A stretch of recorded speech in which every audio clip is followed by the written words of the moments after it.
Waalaikumsalam warahmatullahi wabarakatuh. Pada hari ini saya Adinda Surya Putri dan rekan saya Cimasa Putri. kami mahasiswa Bahasa dan Kebudayaan Jepang semester 3 Fakultas Ilmu Budaya Universitas Diponegoro. Sebelumnya saya dan rekan saya ucapkan terima kasih sebesar-besarnya atas waktu dalam kesempatan ini. Tujuan wawancara ini untuk memenuhi tugas pengantar ilmu budaya dan menambah wawasan dan pemahaman tentang tradisi Cakai. Sekiranya wawancara ini berlangsung sekitar 10-15 menit dan izinkan kami untuk merekam untuk keperluan dokumentasi dan transkripsi. Sebelum memulai wawancara ini, bolehkah kami mengetahui identitas sensei? Baik, terima kasih.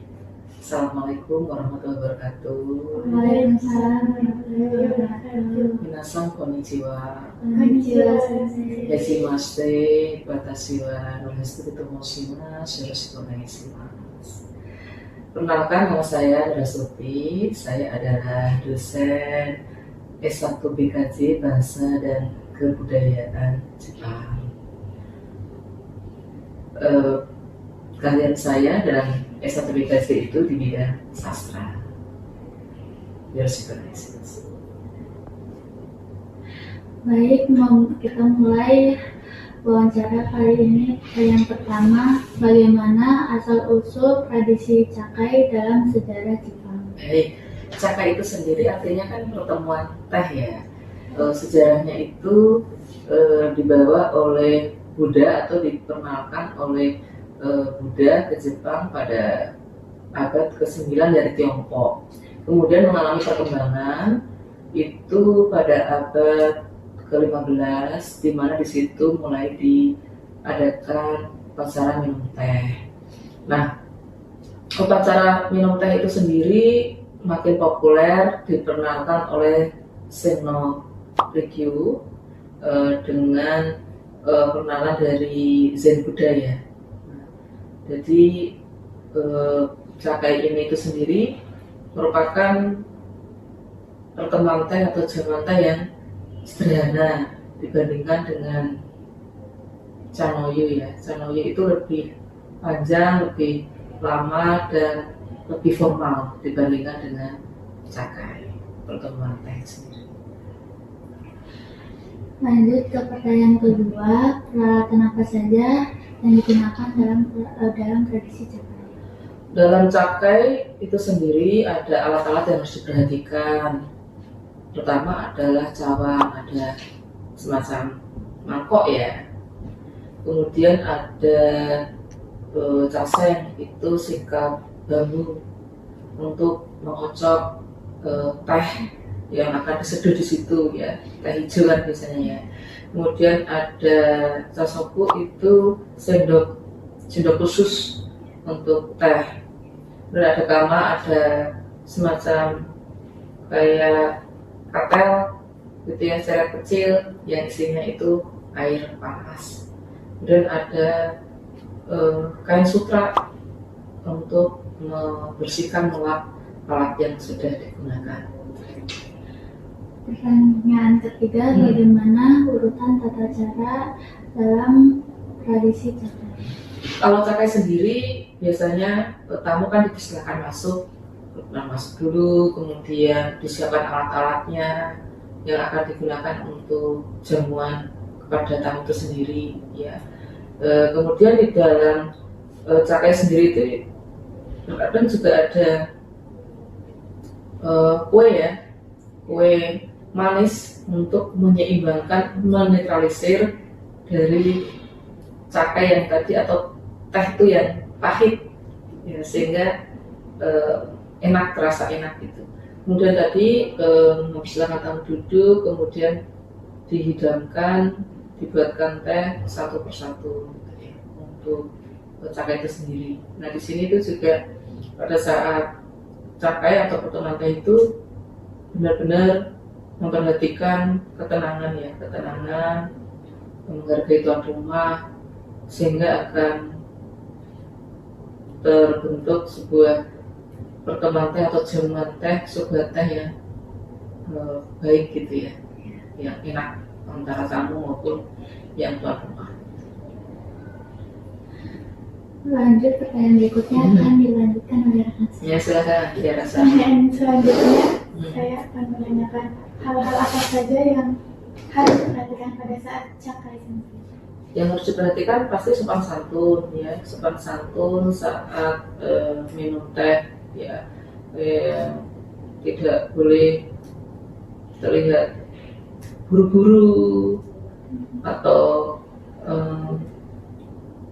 terlihat tergesa-gesa ya, dinikmati jamuan minum teh itu dengan penuh ketenangan, dengan penuh ya kedamaian gitu ya, dengan intinya tadi yaitu adanya saling menghormati saat pertemuan itu dilakukan. Baik, sensei. Dan pertanyaan selanjutnya, hal-hal apa saja yang tidak boleh dilakukan pada saat cakai? Misalnya kalau yang tidak boleh itu ya bicara yang kurang sopan, kasar, suara meninggi gitu ya, karena kan pertemuan teh itu sendiri kan tadi dibutuhkan suasana tenang seperti ini, sehingga pada saat menikmati jamuan teh itu terasa nyaman, terasa enak gitu ya. Kemudian tidak boleh berkata kasar, kemudian buru-buru meninggalkan ruangan, kemudian menyentuh barang seenaknya itu juga dilarang gitu. Jadi memperhatikan dengan baik sebagai posisi sebagai tamu, itu kita selayaknya tamu. Ketika kita dihidangkan teh hijau atau teh yang sudah dibuat oleh tuan rumah, ya kita layaknya tamu menghormati tuan rumah agar jamuan teh tersebut itu berlangsung dengan baik, saling menghormati, sehingga kedamaian, ketenangan dalam pertemuan teh itu akan terlaksana dengan baik. Baik, sepertinya pertanyaan kami sudah terjawab semua. Sebelum mengakhiri wawancara ini, apakah ada informasi yang ingin saya tambahkan sesuai dengan topik diskusi hari ini? Baik, untuk cakai nanti ya minasan bisa praktekkan bagaimana pertemuan teh atau jamuan teh ala sederhana ya, kasual gitu ya. Kalau yang tadi saya sebutkan contoh itu kan membutuhkan waktu lama, tahap demi tahap, menggunakan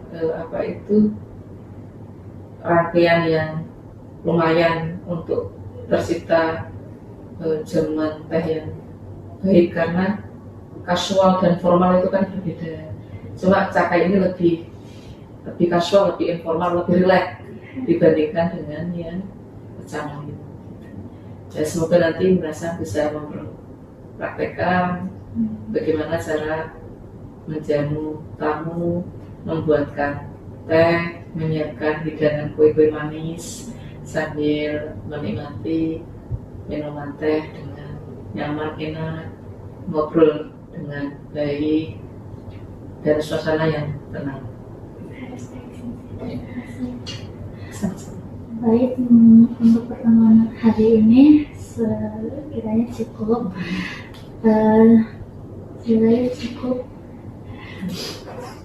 Semoga membawa manfaat, semoga hasilnya baik.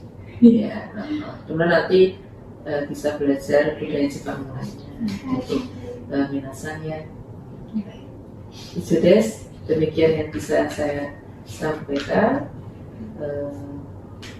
Jakarta Aslam. Sekali lagi terima kasih atas waktu, Sama-sama. wawasan dan pemahaman yang saya berikan. Semoga sensei sehat selalu Amin. dan Terima kasih. melanjutkan aktivitas kembali. Baik, terima kasih. Saya ada kuliah lagi. Minasan bisa segera melakukan aktivitasnya bersama yang lainnya. Sukses selalu ya. Bismillah. Assalamualaikum warahmatullahi wabarakatuh. Waalaikumsalam warahmatullahi wabarakatuh. Baik.